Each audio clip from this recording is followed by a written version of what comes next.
please share some details of China trade deal? Has the U.S. agreed to ease some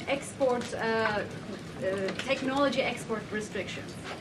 Sure. Well, the final language that was agreed upon in both Geneva and in London was signed just past week. We can get you that final text of the agreement. On TikTok, if you could, real quick, he said yesterday he's got a buyer, but the question there is, does he have a seller?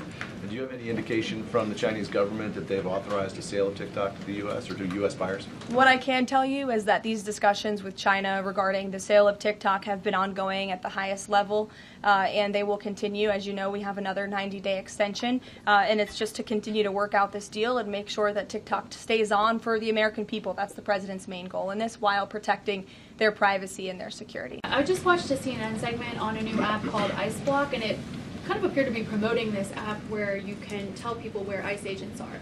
Given the recent rise, An app that tells people where ICE agents are? Yes. And given the rise, I believe 500% increase in assaults on ICE agents, I wanted to see if you could comment on that and why CNN would be promoting such an app.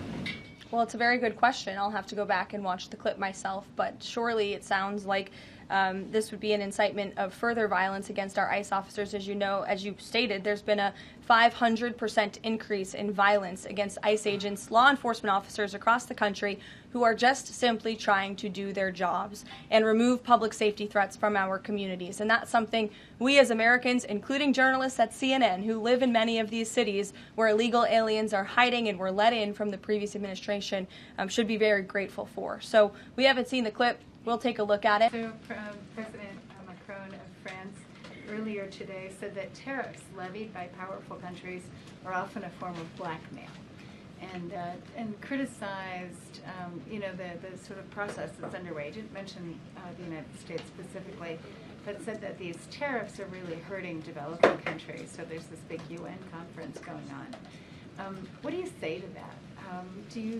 What is the president, was he aware of that comment, and did he have any response?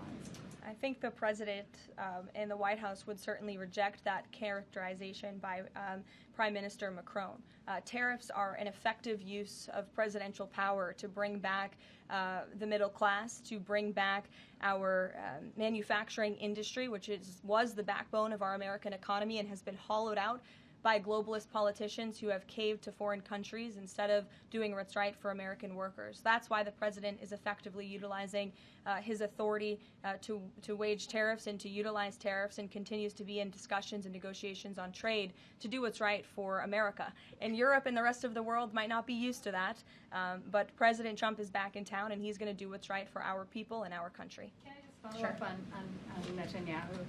So there's a report in Israeli media that the Prime Minister will actually be here, that Netanyahu will be here today meeting with the President. Can you confirm that? I don't believe Prime Minister Netanyahu is here today. I think you guys would know about that by now. Unless there's something going on I don't know about, but I don't believe he is. I do know he has expressed interest in coming to Washington and meeting with the President, and we are working on a date for that. I do not believe it is today, but that would be fun. You never know in this White House, let's be honest.